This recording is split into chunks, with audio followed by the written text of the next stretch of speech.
Good afternoon, Cross Timbers. This is Texan TV News from the Tarleton State University campus in Stephenville, Texas. Today is July 1st, 2013, and I am Ian Troub. In this week's headlines, an officer died following Friday's shootout in Granbury. President DeTavio throws out the ceremonial first pitch at Friday's Rangers game, with over 1,000 members of the Tarleton family in attendance. 104 Tarleton student-athletes named to the prestigious LSC Commissioner's Honor Roll. Arizona wildfire claims the lives of 19 firefighters.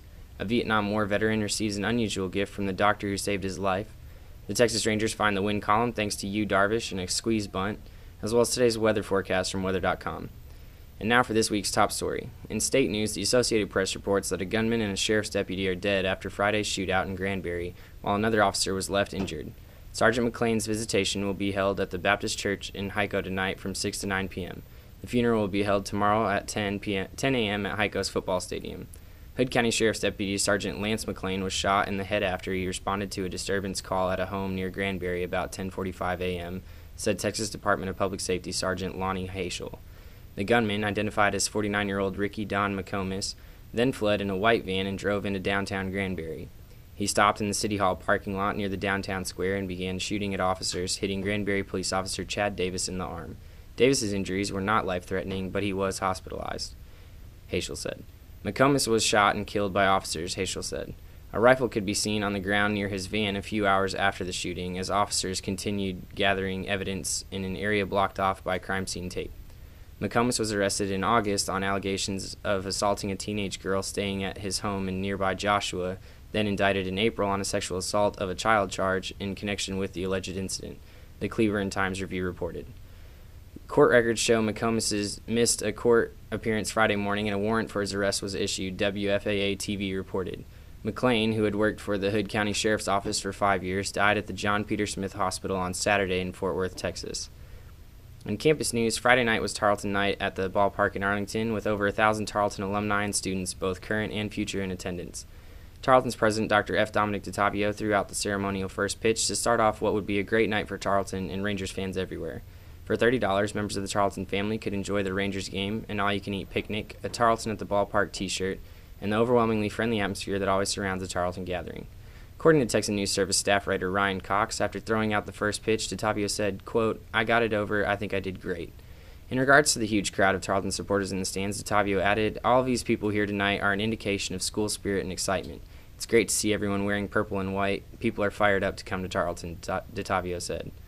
Also in campus news, the 2012-2013 Lone Star Conference Commissioner's Honor Roll was announced this week, with 104 Tarleton student-athletes earning the honor this past academic year, according to the university. A total of 908 student-athletes were named to the Honor Roll, and Tarleton's 104 student-athletes were the third most in the conference. West Texas A&M had the highest number with 130 members, and Incarnate Word was just ahead of Tarleton with 127 members. 13 Tarleton honorees were among 127 students conference-wide with a perfect 4.0 GPA for the year. This is the third year that the Commissioner's Honor Roll program is being announced after the conclusion of the spring academic term, with student-athletes qualifying based on grade point average for the current academic year. Previously, the honorees qualified by cumulative GPA and were released by the sport at the end of each respective season. To be eligible for the Commissioner's Honor Roll, student-athletes must have a minimum 3.30 GPA for the current academic year and be active on the roster. In campus crime news, the Tarleton student arrested on January 16th was indicted on charges of sexual assault by the Erath County Grand Jury late Thursday evening. Dakota Franks Duty, formerly of Godly, Texas, was indicted on June 27th. A Twitter account listed as @Dakota_Duty had several tweets posted on June 22nd ranging from depression to outright defiance. The first in this series of tweets read, quote, "Sometimes I ask myself, what is the point anymore? I have nothing left in me." The next reads, "Is there a point to life?" Duty followed this with a final tweet that begins with an expletive and ends by saying, "I will overcome you, I will win, #support." Duty will be represented by attorney Gary Llewellyn. The Texan News Service has attempted to contact both Duty and Llewellyn, who were unavailable for comment before today's broadcast. In national news, the Associated Press reports that gusty hot winds blew an Arizona blaze out of control Sunday in a forest northwest of Phoenix, overtaking and killing 19 members of an elite fire crew in the deadliest wildfire involving firefighters in the U.S. for at least 30 years. The firefighters were forced to deploy their emergency fire shelters, tent-like structures meant to shield firefighters from flames and heat, when they were caught near the central Arizona town of Yarnell, State Forestry spokesman Art Morrison told the Associated Press.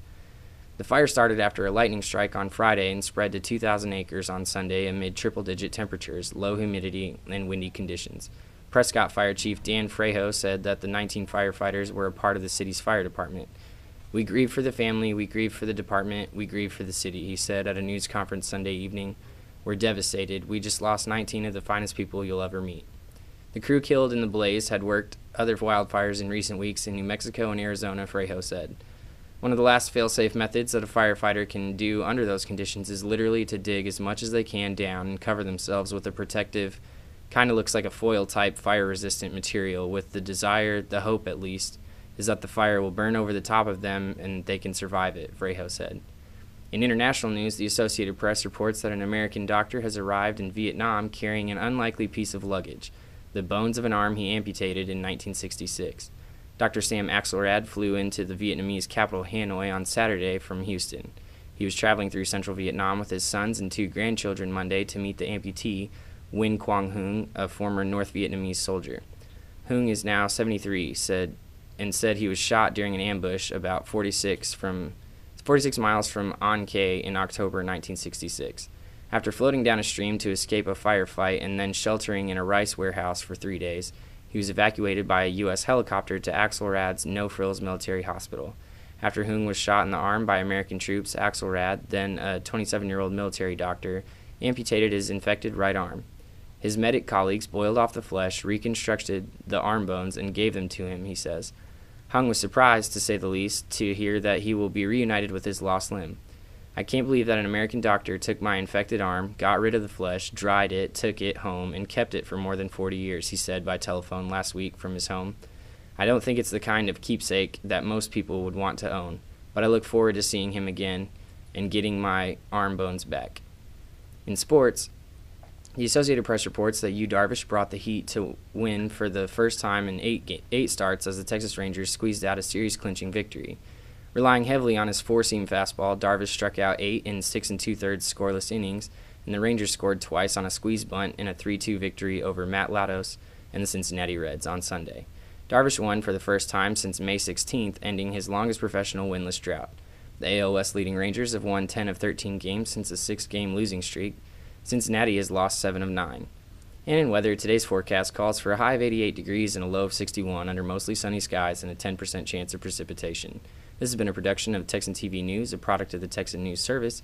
Be sure to follow us on Facebook and Twitter, and as always, check out our website at www.texannews.net for all of the latest news from the Charleston State University campus in Stephenville, Texas.